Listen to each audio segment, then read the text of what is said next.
আচ্ছা, কখনো কি ভেবে দেখেছেন অনেক কষ্ট করে গড়ার সবচেয়ে মূল্যবান সম্পদটা যদি হঠাৎ করে হারিয়ে যায় তাহলে কি হবে?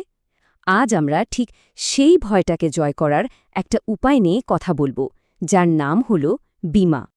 দেখুন, আমাদের জীবনে কিন্তু প্রতিটা পদে পদেই ঝুঁকি আর অনিশ্চয়তা জড়িয়ে আছে। সেটা রাস্তায় গাড়ি চালানোই হোক বা আমাদের নিজেদের স্বাস্থ্য, এমনকি আমাদের বাড়িঘর পর্যন্ত। যে কোনো সময় অপ্রত্যাশিত কিছু ঘটতেই পারে। যেমন ধরুন, একটা দুর্ঘটনা, এক মুহূর্তের অসতর্কতায় এটা শুধু আমাদের গাড়িটাই কেড়ে নেয় না, কেড়ে নেয় আমাদের মানসিক শান্তিও।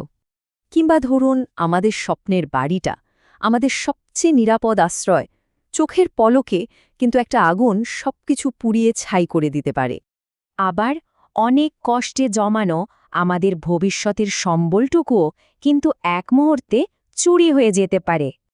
তো এই যে এত সব অনিশ্চয়তা, এই ঝড়ের মধ্যে আমরা নিজেদের আর আমাদের প্রিয়জনদের রক্ষা করব কিভাবে? এই প্রশ্নটা কিন্তু আমাদের সবার মনেই ঘোরে।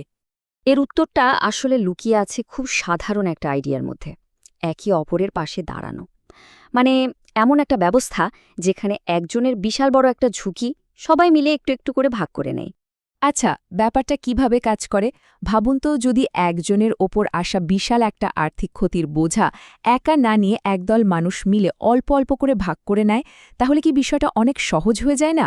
একা একজনের পক্ষে যা সামলানো প্রায় অসম্ভব, সেটাই কিন্তু একসাথে মিলে সামলে নেওয়া যায়।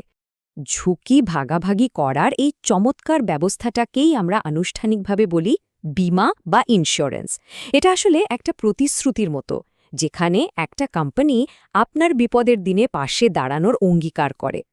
আর বিশেষজ্ঞরা ঠিক এই সহযোগিতার ধারণার কথাই বলেন।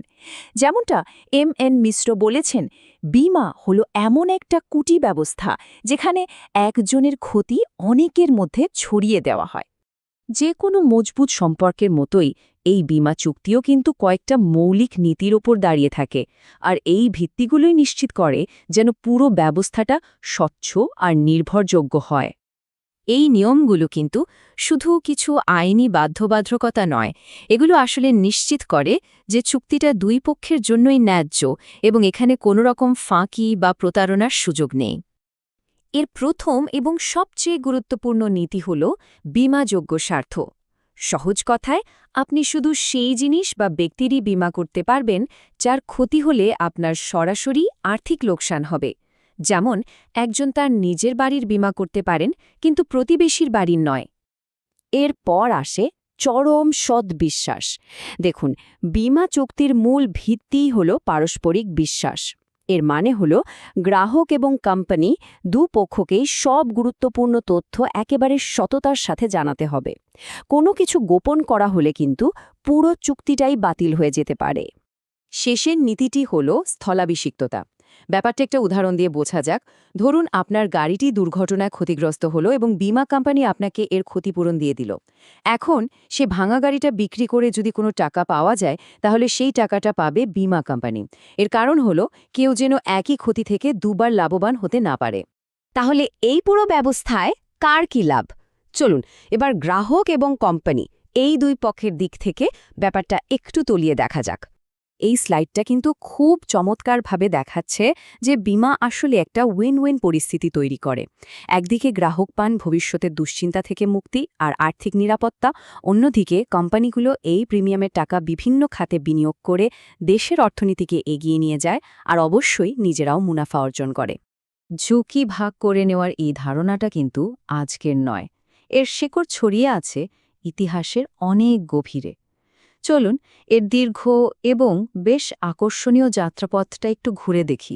সেই প্রাচীনকালে সমুদ্রযাত্রার ঝুঁকি থেকে শুরু করে আজকের পৃথিবীর জটিল অর্থনৈতিক ঝুঁকি পর্যন্ত মানুষের প্রয়োজনেই কিন্তু বীমা নিজেকে বারবার বদলে নিয়েছে।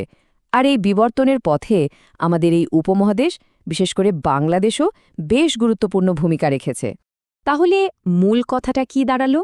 বীমা আসলে আমাদের জীবনের অসংখ্য যদি এবং কিন্তুকে একটা নিয়ন্ত্রণযোগ্য সমাধানের পথে নিয়ে আসে। বলা যেতে পারে এটা ভবিষ্যতের অনিশ্চয়তার বিরুদ্ধে আমাদের একটা সুরক্ষা কবচ। এটা আমাদের আর্থিক নিরাপত্তা দেয়, মানসিক শান্তি দেয়, সবই ঠিক আছে।